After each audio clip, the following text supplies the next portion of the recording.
Salut toi, bienvenue dans cet épisode de Faut qu'on parle. Ce podcast a pour but de donner des clés de communication pour avoir une vie relationnelle, affective et sexuelle épanouie. Je suis Val et aujourd'hui on va parler de vaginisme. Trigger warning, dans cet épisode nous allons aborder les violences sexuelles et obstétricales. C'est quoi le vaginisme ? Alors, le vaginisme, en fait, c'est une contraction involontaire des muscles du périnée qui entourent le vagin. Donc, ça rend la pénétration douloureuse, voire impossible. En fait, c'est une forme de dyspareunie, donc un spasme involontaire du fameux périnée qui entre en jeu pendant les rapports sexuels. Alors, est-ce que c'est facile d'en parler avec ses partenaires ? Comment l'annoncer ? Comment l'entendre ? Et pour parler de tout ça, j'ai la chance d'avoir 3 invités de qualité, Gwen, Élise et Paul. Hello. Hello. Bonjour. Est-ce que vous pourriez nous expliquer pourquoi vous êtes là aujourd'hui pour échanger autour du vaginisme et quelle est votre expérience par rapport au vaginisme ? Gwen ? Parce que personnellement, je suis concernée par le vaginisme et que ça a été parfois un peu compliqué. Donc c'est une expérience un peu mitigée pour moi. Ok. Paul ? Moi, je suis là parce que ma partenaire actuelle a des soucis de vaginisme et on en parle. Ok. Élise ? Et donc moi je suis également concernée par le vaginisme. Je suis pour le moment dans une relation où on peut en parler, où ça se passe bien, mais ça n'a pas toujours été le cas dans mes relations précédentes. Et est-ce que, du coup, avec ton partenaire maintenant, qu'est-ce que vous avez mis en place pour en parler ? Avec mon partenaire actuel, en fait, je savais en me lançant dans la relation que je souffrais de vaginisme. J'ai commencé en mettant direct mes limites et en disant, bah voilà, ça c'est ma situation et j'irai pas plus loin que tes limites ? Que mes limites, exactement. Ce que j'avais pas du tout avant, parce que je savais pas que le vaginisme ça existait, je savais pas que c'était ça qui m'arrivait et donc je dépassais mes limites. Désolée pour les répétitions. Et comment est-ce qu'il a réagi ? Très bien. Je pense que ma façon de le communiquer là-dessus était très claire et qu'il n'y avait pas possibilité d'autre chose en fait que de dire bah ok c'est comme ça et pas autrement quoi. Et donc les conversations ont toujours été simples là-dessus.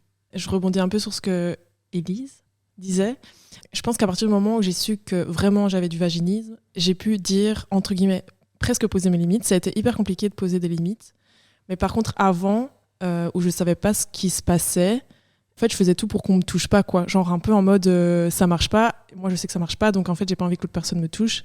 Et j'arrivais pas à dire ça me fait mal et je veux pas que tu me touches parce que je comprenais pas ce qui se passait. Je pensais que c'était moi qui étais pas normale et donc genre j'arrivais pas à poser des mots, quoi. Et ça a été même dur, même après en sachant, ça a été dur de se dire en fait, je veux pas que tu me pénètres, quoi. Est-ce que ça a été difficile d'en parler parce que tu savais pas justement mettre de mots sur ce que t'avais ? Si je mets les mots, vu que je ne savais pas me pénétrer moi-même, par exemple, ou mettre un tampon, j'avais l'impression que mon corps était pas normal. Et donc, j'avais l'impression que de toute façon, dans tous les cas, même si je disais non, dans tous les cas, ils essayaient. Enfin, c'est le truc, c'est un peu en mode moi, je vais y arriver, t'inquiète. Donc déjà, ça, c'est un peu refroidissant. Et de deux, en fait, quand tu sais pas expliquer, j'ai l'impression que de toute façon, ça revient à ce que je disais avant. Si tu sais pas expliquer, l'autre personne ne va pas comprendre correctement et donc va toujours essayer de trouver une solution ou d'aller autrement. Enfin, en gros, de pas respecter ce que tu dis, quoi.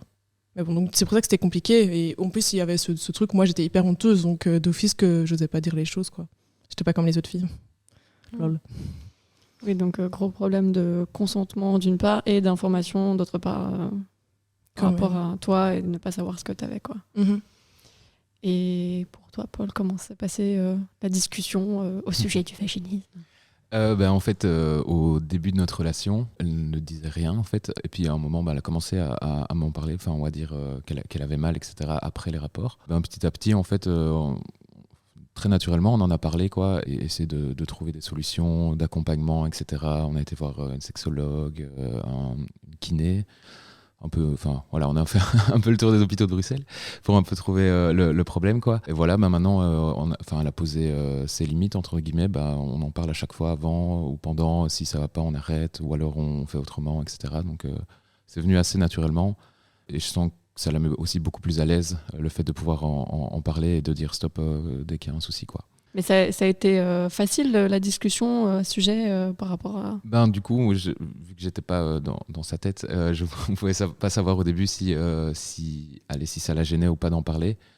Mais à un moment, tu vois quand ton partenaire va pas bien ou quand ça se passe pas bien, donc à un moment, je pose la question, quoi, ça va, t'as mal ou pas? Et du coup, oui. Et du coup, non, au début, oui, c'était un peu hésitant pour en parler, mais je pense que c'est pas facile. Comme vous disiez, allez, parfois, t'oses pas parce que tu te sens pas normal, etc. Mais au fur et à mesure, c'est devenu de plus en plus naturel d'en parler et ça a été très bien, quoi. Donc ta réaction était plutôt positive. Enfin, vous avez cherché des On solutions. a cherché des solutions ensemble, oui, c'est ça. Pour vous, est-ce que les réactions ont toujours été positives ou plutôt négatives quand vous aviez cette discussion? Alors moi, quand j'ai compris que c'était du vaginisme dont je souffrais, j'étais en couple depuis quelques années et nos relations sexuelles étaient très très compliquées parce que je me reconnais tout à fait dans ce que tu dis, Gwen.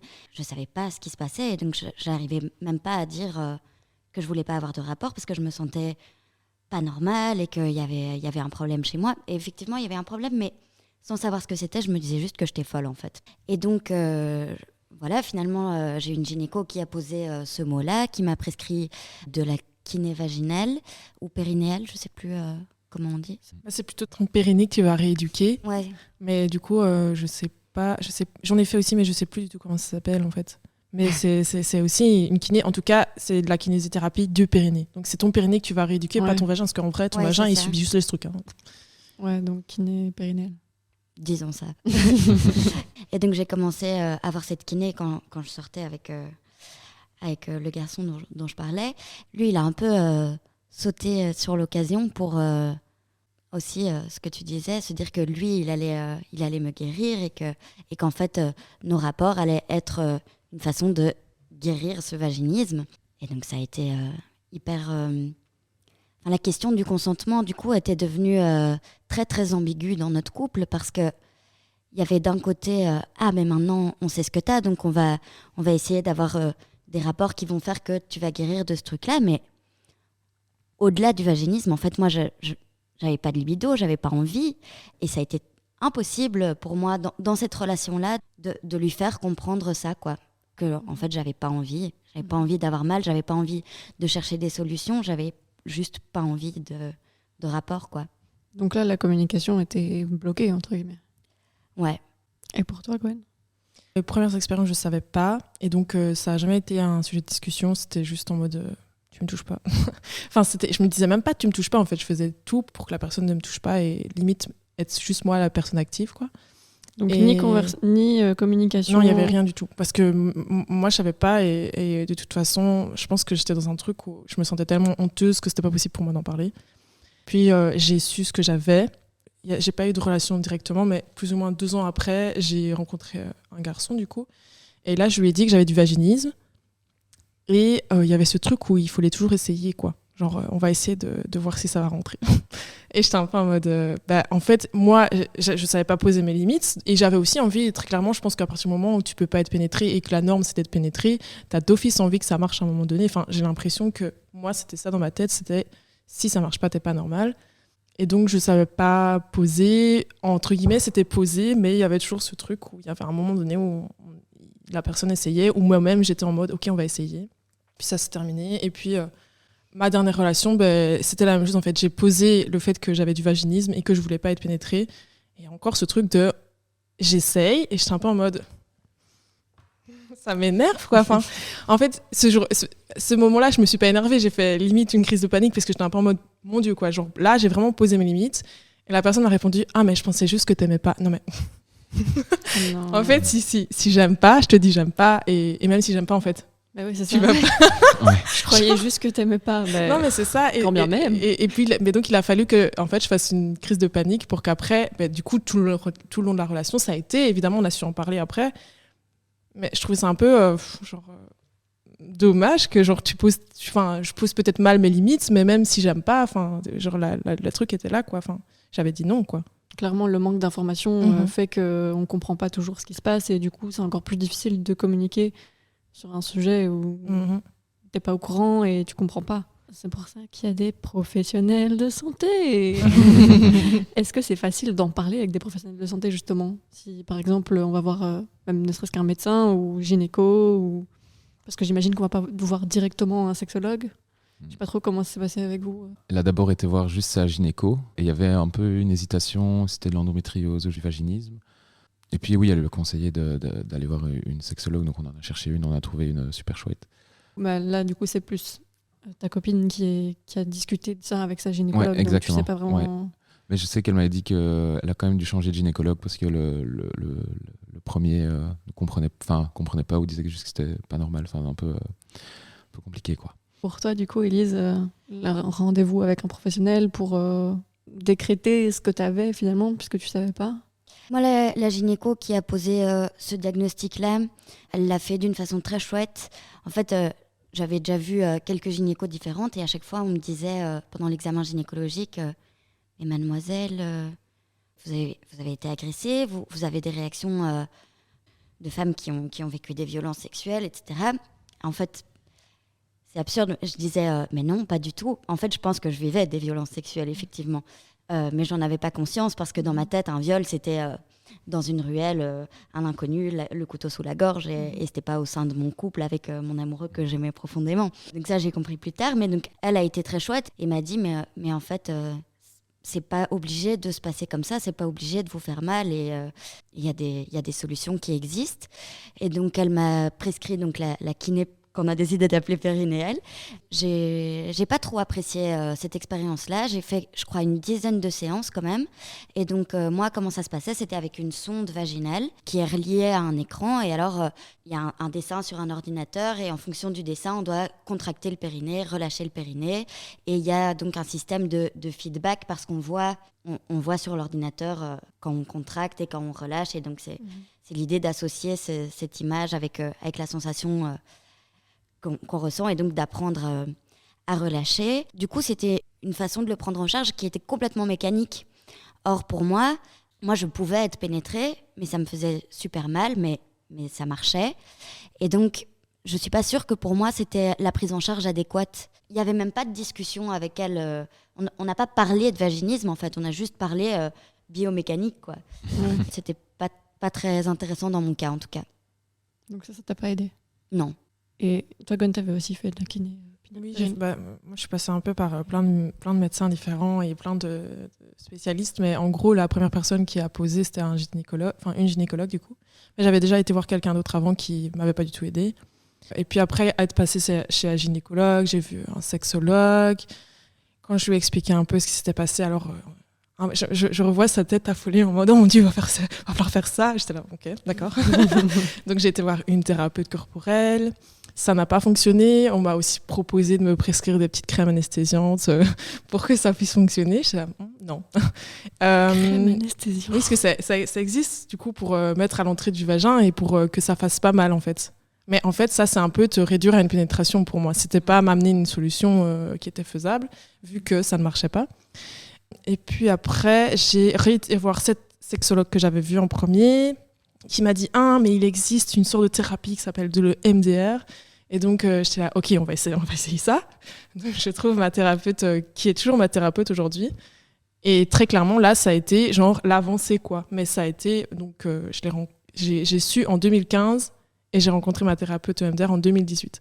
Donc, pendant 3 ans, c'était un peu en mode la stagnation. J'ai été voir aussi des dermatologues pour voir s'il n'y avait pas d'autres dyspareunies, du coup. Ça pouvait peut-être être autre chose, parce qu'il y a aussi les douleurs à l'entrée du vagin, etc.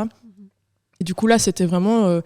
de 1, traiter le problème, entre guillemets, et de 2, aussi déconstruire tout ce que j'avais construit dans ma tête, c'est-à-dire toutes les fausses croyances en mode je peux pas être pénétrée, c'est pas possible, je suis pas une femme, blablabla. Bref, vraiment des choses qui se construisent, j'ai l'impression, au fur et à mesure du vaginisme quand ça fonctionne pas et quand on n'arrive pas à trouver une solution, quoi.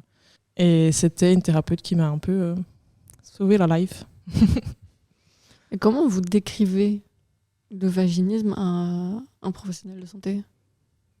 Moi, j'ai dit à ma gynécologue, je lui ai dit, les tampons, ça passe pas, ça rentre pas. Mais quand ça rentre pas, c'est que ça fait mal juste à essayer d'enfoncer le truc.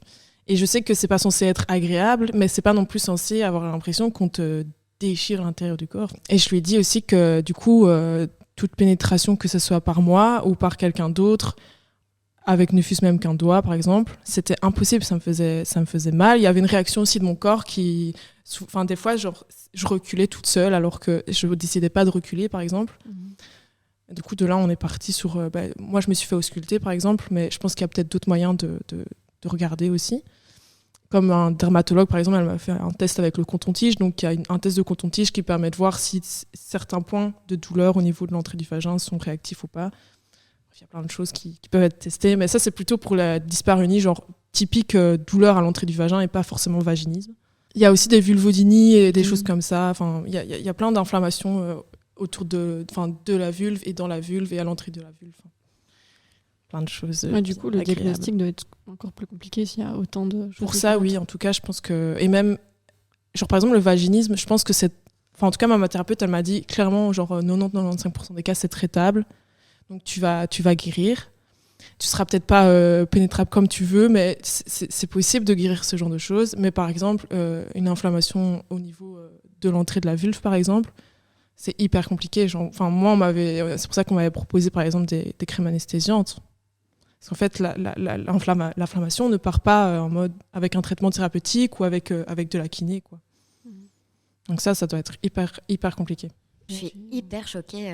J'avais jamais entendu parler de crème anesthésiante. Ça me semble, mais éclaté au sol, quoi. Ouais, c'est un peu barbare aussi, je trouve. Enfin, en fait, moi, ça a renforcé l'idée du t'es pas pénétrable, mais t'inquiète, on va trouver une solution. Mais donc, si ça marche pas avec ça, qu'est-ce qu'on va trouver comme solution si tu dois forcer ton corps à dormir, entre guillemets, pour pouvoir être pénétré. Là, maintenant, avec le recul et avec tout ce qu'on m'a dit, je me demande pourquoi on m'a pas parlé d'autre chose. Il n'y a pas que le vagin pour avoir du plaisir. Ouais.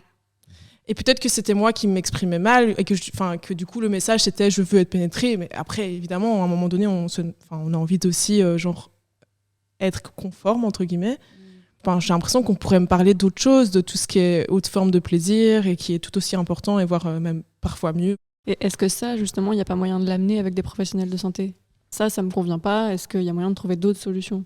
À l'époque, j'avais vraiment une représentation de la sexualité qui était hyper phallocentrée. J'étais dans des couples hétérosexuels. Donc, moi, quand un des mecs avec qui j'ai relationné me disait le clitoris, ça sert à rien, et moi, il me faut une pénétration pour jouir, d'office, tu te sens responsable. T'es un peu en mode, en fait, la personne avec qui je me sens bien, elle prend pas de plaisir et il faudrait bien que j'y passe, quoi. Enfin, et donc, c'est pas que je voulais pas en parler, c'est que j'étais tellement dans ce truc de une relation sexuelle, c'est un pénis dans un vagin, qui n'est plus du tout ce que je pense aujourd'hui, mais qui était ce que je pense à l'époque. J'amenais pas d'autre chose. Et c'est après, en tout cas, moi, ça m'a choqué qu'il me dise ça, genre le clitoris, ça sert à rien, alors que je savais très bien que non, c'était pas le cas. C'est à partir de ce moment-là que là, par contre, j'en ai vraiment parlé avec la thérapeute que je voyais en disant mais non, mais il y a d'autres choses. Et elle m'a vraiment dit mais oui, il y a d'autres choses, il y a 3000 trucs à faire. Enfin, c'est pas possible, juste une pénétration. Voilà quoi. Cette thérapeute est aussi sexologue, donc j'imagine que c'est aussi ça qui a fait qu'elle avait aussi un point de vue autre. C'est quoi une thérapie EMDR ? Une thérapie EMDR, c'est une thérapie de désensibilisation, soit à traumatisme, soit fausse croyance. Je sais pas trop comment l'expliquer de manière scientifique, mais en gros, par exemple, tu dois te remettre, si par exemple tu as été agressé, tu te remets dans la situation. C'est quand même une thérapie qui est quand même assez dure émotionnellement. La thérapeute fait un mouvement avec ses doigts allant de droite à gauche à un certain rythme, et ça te permet de désensibiliser et de vraiment, entre guillemets, détruire ce souvenir. Tu t'en souviendras toujours, mais c'est vraiment comme si ça te faisait plus rien. Donc ça peut être long. Personnellement, c'est pas vraiment la désensibilisation au traumatisme qui a été utile, c'est vraiment la désensibilisation des fausses croyances. Donc tu peux avoir une fausse croyance, genre je suis bête, et on la détruit avec le MDR, quoi. C'est un peu... on te reformate le cerveau, quoi. Comment on réagit quand on apprend que sa partenaire a du vaginisme ou ne serait-ce que des dyspareunies Comment tu réagis et est-ce que ça a des conséquences sur la relation ? La première fois qu'elle m'en a parlé, ou du moins que je m'en suis rendu compte, c'est un peu, un peu de culpabilité. Alors que, bon, techniquement, ce n'est pas mon corps, donc ce n'est pas vraiment ma faute, mais c'est quand même moi qui ai fait la pénétration, quoi. Donc c'était un peu délicat, ouais. Mais au fur et à mesure, oui, comme je disais, on en parlait, etc. C'est devenu super naturel. Mais la première réaction était un peu... je pas dire choquante, mais surpris, quoi. C'était vraiment la surprise. Puis au fur et à mesure, là maintenant, quand il y a un problème lors d'une pénétration ou quand on engage un rapport et qu'elle me dit ça va pas y aller, ça va pas le faire, là la réaction est devenue tout à fait naturelle. En fait, c'est ok, pas grave, on peut faire sans pénétration, on peut trouver d'autres solutions, quoi, sur le moment. Et ça a joué sur votre relation ou pas ? De son côté, au début, je pense un peu, parce qu'elle se sentait, elle aussi, à mon avis, coupable, parce que c'est aussi quelque chose qu'elle aime bien, quoi, évidemment. Donc ça l'a bloqué beaucoup au début. Mais en fait, plus on en parlait, et mieux ça a été. Est-ce que je peux poser une question ? Du coup, tu disais que vous aviez vu des spécialistes, des sexologues, etc. Est-ce que vous avez modifié vos pratiques ? Oui, ce qu'elle aime bien toujours, c'est quand même la pénétration, parce que elle est plus sensible du vagin que du clitoris, si je peux rentrer dans les détails. Donc c'est quand même un acte qu'elle aime bien. Donc je vais pas dire que la finalité à chaque fois, ce qu'on cherche, c'est ça. Mais si jamais ça ne marche pas, on peut faire des rapports juste des caresses, etc. On a trouvé d'autres solutions, quoi. Et en final, ça nous gêne pas, quoi. Il y a des fois, on fait des préliminaires qui durent jusqu'au bout au final, et c'est très bien comme ça aussi. C'est au final la sexologue qui nous a dit c'est autre chose, etc. Parce qu'elle nous a bien accompagnés, c'était super chouette. Et ce qui a bien aidé aussi, c'est que j'ai été aussi à des séances avec ma copine. Au début, elle y allait toute seule, et puis une fois, j'ai dit tu veux que je vienne avec, peut-être ça va faciliter le dialogue. La sexologue était ravie, et au final, ça pose un cadre de discussion, puisqu'on parle avec une professionnelle. Donc on sent dans un cocon, entre guillemets, plus de confiance. Et évidemment, la personne n'a pas du tout peur de poser des questions, donc on y répond. Donc au final, ça a un peu aussi facilité notre communication, mais quand on était chez nous aussi, puisque ce cadre avait été posé, on avait parlé de façon parfois crue de certains détails, et on les connaît, et ça aide à en parler après, quoi. Ouais, ça enlève un peu la gêne de on ne sait pas trop de quoi on parle, est-ce que aller voir un professionnel, du coup, ça... Nous, ça nous a bien aidé, quoi. Vous n'êtes jamais allé avec vos partenaires ? Moi, non, j'ai jamais été. J'ai toujours été toute seule partout. Et moi, en fait, j'ai décidé de ne pas avoir de sexologue parce que dans le fait d'en voir une, je voyais une injonction à la sexualité. Et donc, c'est vrai que mon copain me l'a proposé et j'ai pas envie, en fait. C'est une très bonne raison. Moi, je suis aussi d'accord avec Élise qu'il y a une forme d'injonction à la sexualité, mais qu'après, par contre, moi, j'ai pas retrouvé chez la personne que je consulte, parce que en tout cas, il n'y a pas d'injonction à la sexualité, il y a plutôt une proposition d'autres formes de sexualité. Elle voyait bien qu'il y avait plein de choses qui ne fonctionnaient pas et qu'on ne trouvait pas le point qu'il fallait changer. Et elle était toujours en mode, ça va aller, il y a d'autres choses à faire, c'est pas parce que ça ne fonctionne pas que... J'ai beau avoir déconstruit certaines choses, il y a toujours eu, pendant la dernière relation que j'avais, ce sentiment de honte qui restait. C'était pas OK pour moi de pas fonctionner comme les autres.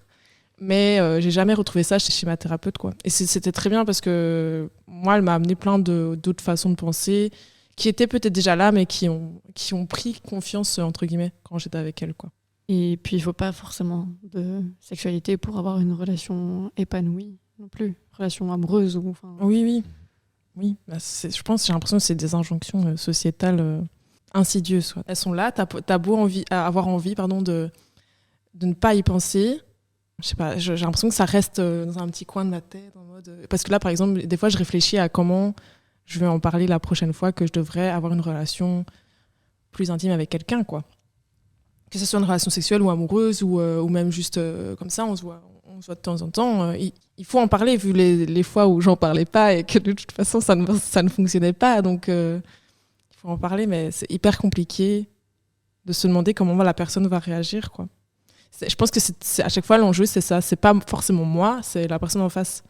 Est-ce qu'elle va être OK ? Est-ce qu'il va être OK ? Ou est-ce que cette personne va être compréhensive ? Ne va pas pouvoir essayer de faire je ne sais quoi. De te changer, de te guérir. Le héros. C'est ça. Parce que, je comprends l'idée de guérir parce que, encore une fois, le sexe, c'est genre, c'est tout c'est la moitié de ce qui nous entoure, quoi.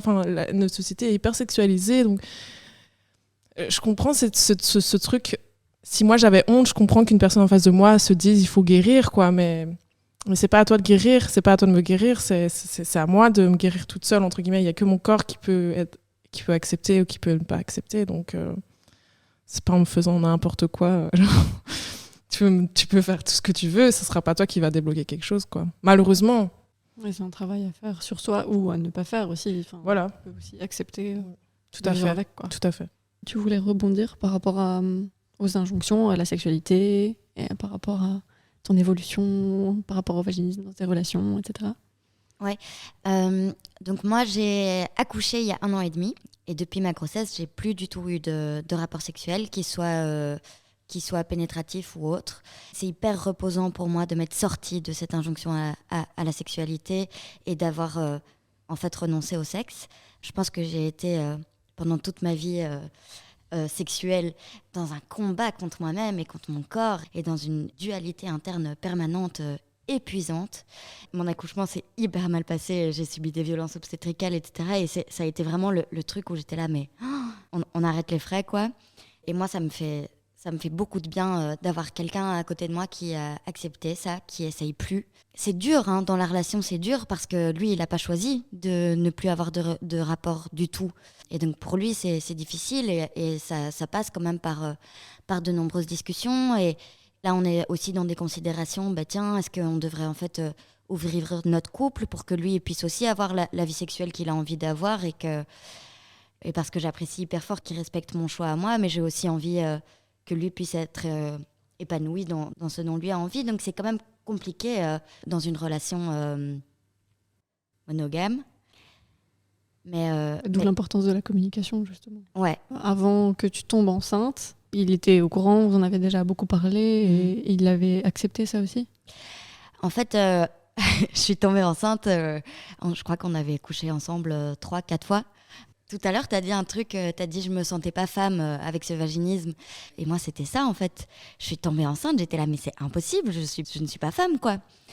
Et donc, effectivement, on se protégeait pas. Moi, c'était impensable pour moi que j'avais l'appareil fonctionnel pour porter un enfant, quoi. Et donc, en fait, on avait eu très peu de rapports avant.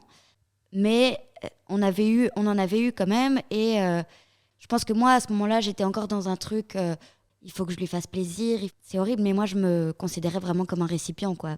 Un sac à foutre. Et avec mon ex, d'ailleurs, on rigolait sur ça, hein. On m'appelait le récipient entre nous deux, c'était dit, quoi. Et donc, je pense que les premiers rapports que j'ai eus avec lui, lui était très chouette. Et plein de fois, il s'arrêtait ou on repassait aux préliminaires, à des rapports non pénétratifs parce qu'il voyait que pour moi c'était compliqué.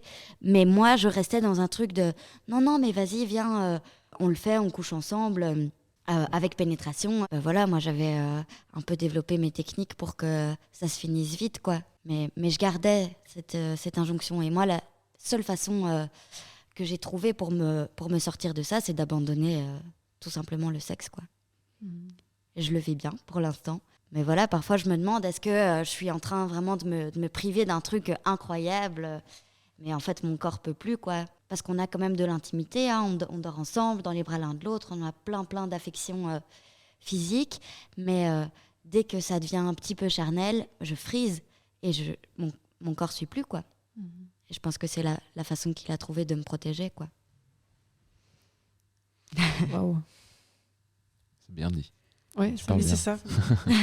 Je pense que le vaginisme, au-delà des fois un problème, c'est aussi une protection. Parfois. Parce que qui sait mieux que nous? Qui sait mieux que notre corps ce qu'il a envie ou ce qu'il n'a pas envie? Après, je comprends des fois que c'est un dysfonctionnement, que ça ne soit pas voulu, mais des fois, c'est peut-être quelque chose qui vient de quelque part et qu'on n'écoute pas, en fait, et que notre corps nous rappelle à l'ordre, quoi. Mais à fond. Et moi, c'est vraiment ça qui m'a apaisée, c'est d'arrêter de lutter contre, quoi.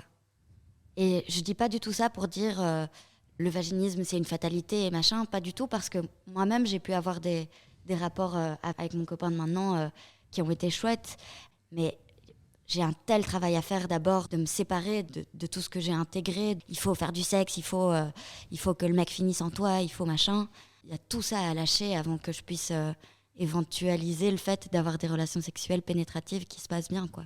Comment on en parle si c'est avec un coup d'un soir et pas dans une relation de couple? Pour rebondir sur ce que je disais tout à l'heure, mes premières relations où du coup je n'en parlais pas, c'était parce que c'était pas des coups d'un soir, mais des personnes que j'avais rencontrées avec qui j'étais pas en relation amoureuse, quoi.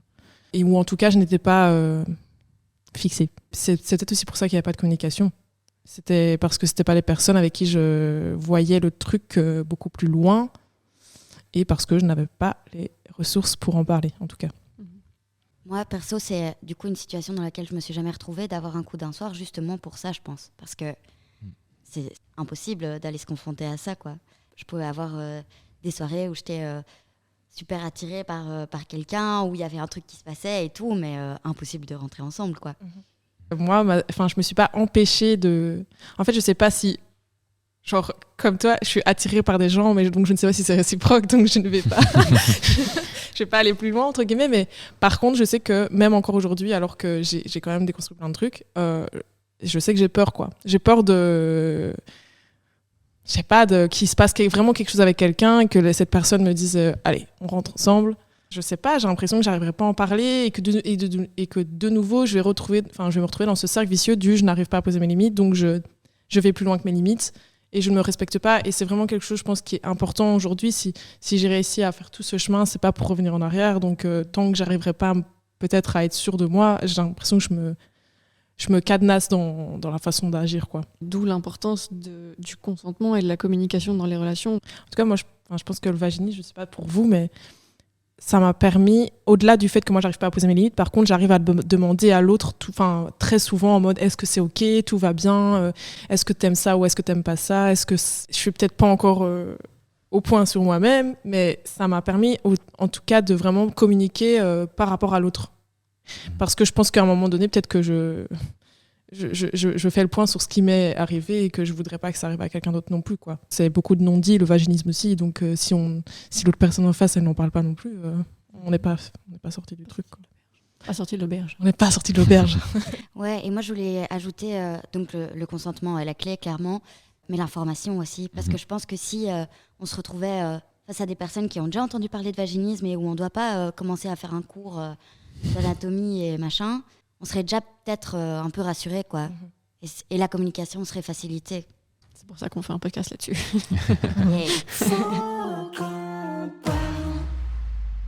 Si c'est vraiment compliqué d'en parler de vive voix, est-ce qu'il y a des alternatives à la discussion ? J'imagine, je sais pas, envoyer des liens avec des vidéos ou écrire une lettre ou... Bah non, mais moi, ce qui m'est venu direct, c'est effectivement de mettre, si c'est pas possible d'en discuter, de mettre à disposition de l'autre des outils pour comprendre, quoi. Sans que ça doive passer par notre vécu. Par exemple, ce podcast, peut-être que ça pourrait être ce genre d'outils, mais ou des livres ou des... Ouais. Après, j'ai l'impression que ça rejoint encore ce truc d'éduquer l'autre. Enfin, ouais. En fait, mais l'autre s'éduque aussi. Enfin, mais bon, ça c'est... Je suis hyper d'accord avec ce que tu utilises, mais j'ai l'impression qu'il y a encore une fois une injonction sur les personnes qui sont concernées de devoir montrer à l'autre la voie. Enfin, c'est pas si compliqué que ça de chercher sur Internet. Tu tapes juste « je ne sais pas être pénétrée », t'inquiète qu'il y a 3000 trucs qui sortent sur Internet. Il y a autant de femmes, je pense que de cas de vaginisme, par exemple, mais il y a beaucoup de femmes qui souffrent de ça, ou en tout cas de personnes avec un vagin. Je sais pas, j'ai l'impression que ça revient à éduquer l'autre. Mais je suis trop d'accord. En fait, et je t'entends dire ça et je me dis, ouais, et c'est là que tu vois que j'ai bien intériorisé tout ça, tu vois, que c'est à moi à prendre en charge le fait que la communication se fasse. Et pourquoi, en fait, est-ce que c'est pas l'autre qui pourrait un peu se bouger le cul, quoi. Ouais. Bah, en tout cas, moi, je sais que quand ma dernière relation, où ça s'est finalement bien déroulé pour tout le reste de la relation, à part la première fois, j'ai juste dit que j'avais du vaginisme, mais je suis jamais venue avec des informations. À un moment donné, c'était déjà beaucoup ce qui s'était passé la première fois. Il y a assez de choses sur les réseaux sociaux maintenant. Je sais pas, toi, Paul, ce que tu en penses par rapport à ça. Est-ce que tu penses à d'autres alternatives sur lesquelles tu aurais trouvé ça intéressant, à part parler, par exemple ? Bah moi, j'ai eu qu'un seul cas, ou peut-être que je ne savais pas avant aussi, pour mes autres partenaires. Ici, ça a été la communication, quoi. Elle m'a dit, et puis, bon, elle m'a pas fait en cours, comme tu dis. J'étais voir moi-même sur Internet, je me suis renseigné, quoi. Mais c'est vrai que d'autres manières qu'en parler, je vois, c'est compliqué, quoi. Peut-être t'as parlé ou c'était toi, d'écrire une lettre. Ça pourrait marcher. On a plus facile d'écrire ce qu'on ressent sur papier, parfois, que d'en parler. Mais après, la démarche peut surprendre aussi l'autre personne, quoi. Donc c'est jamais évident, je pense. Après, je trouve ça bien que tu te sois renseigné, quoi. C'était ça aussi ma question. Elle était très mal posée. Mais c'était aussi pour savoir si, au-delà du fait que ta partenaire t'a dit j'ai ça, est-ce que tu as fait un travail de ton côté, quoi. Est-ce que tu t'es pas juste resté sur elle a du vaginisme, elle prend ses responsabilités, elle va voir un médecin et moi je fais rien. Non, du tout. Je faisais du coup beaucoup plus attention pendant les rapports, etc., voir ses réactions et s'il disait quelque chose ou pas. pense qu'on sait tous, enfin non pas tous à mon avis, mais en tout cas autour de cette table, écoutez encore, enfin même si c'est pas ton corps, tu peux voir quand il y a des tensions, quand il y a quelque chose. Mais oui, du coup, je suis beaucoup plus à l'écoute de ça, juste du fait qu'elle m'en a parlé, quoi. Et le fait d'avoir été aux séances de sexologue, Oui, aussi, oui, ça, aussi, oui. c'est chouette, je trouve. C'est clair. Au final, c'est super intéressant. J'ai appris plein de nouveaux mots, plein de trucs que je ne connaissais pas.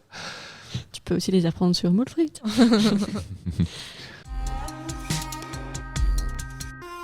Donc pour résumer en une phrase, qu'est-ce que vous retenez de cette discussion ? Je sais pas qui veut se lancer. Ok, on regarde. J'ai commencé. Mais du coup, je vais parler du point de vue des hommes, parce que c'est pas à moi de dire à des femmes ce qu'elles doivent faire dans ces problèmes-là. C'est leur corps. Pour les mecs qui écoutent, ou les autres personnes avec un pénis, pour rester... bref. Inclusif. Ouais, voilà. J'avais pas le mot. C'est juste faire l'effort. Le plaisir, c'est un truc qu'on fait à deux. Oui, ça va dans les deux sens, quoi. En tout cas, moi, je ne vois pas la possibilité de prendre du plaisir si l'autre personne n'en prend pas. Et si vous aimez votre partenaire, etc., je pense que c'est vraiment quelque chose à faire et vraiment écouter, se renseigner et prendre des décisions par rapport à ça. C'est tout ce que j'avais à dire. Amen. Merci. De rien. J'y vais moi ? Ok. Une discussion, ça se fait entre deux interlocuteurs qui sont responsables à part égale de la communication. Voilà, ça c'est le message que j'ai envie de transmettre pour donc déculpabiliser celles qui souffrent de vaginisme, mais aussi pour responsabiliser leur partenaire, quoi. Et puis j'ai aussi envie de dire à celles qui souffrent de vaginisme de croire en leurs limites et de les respecter.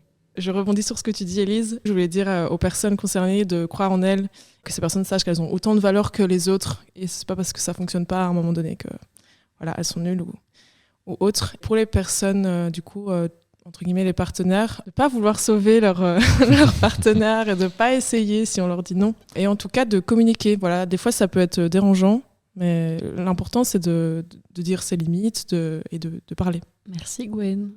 Merci Paul. Merci Élise. Évidemment, on n'a pas toutes les réponses et c'est le but. La discussion reste ouverte. On n'est pas des experts, mais c'est ça qui est cool. Et pour aller plus loin, les 2 recommandations du jour. Alors, ce sera l'association Les Clés de Vénus, qui a pour but d'informer le grand public et les professionnels et les partenaires. Donc, www.lesclésdevenus.org. Et le compte Instagram Débloque ta schneck, qui parle de vaginisme avec humour, sans tabou. Et ça, c'est tout ce qu'on aime. C'est tout pour cet épisode sur le vaginisme et ses façons d'en parler. Discutez-en avec vos potes, vos colocs, vos partenaires, votre famille. Posez-vous des questions et on en reparlera peut-être dans un prochain épisode. Abonne-toi pour ne pas le manquer. Focus.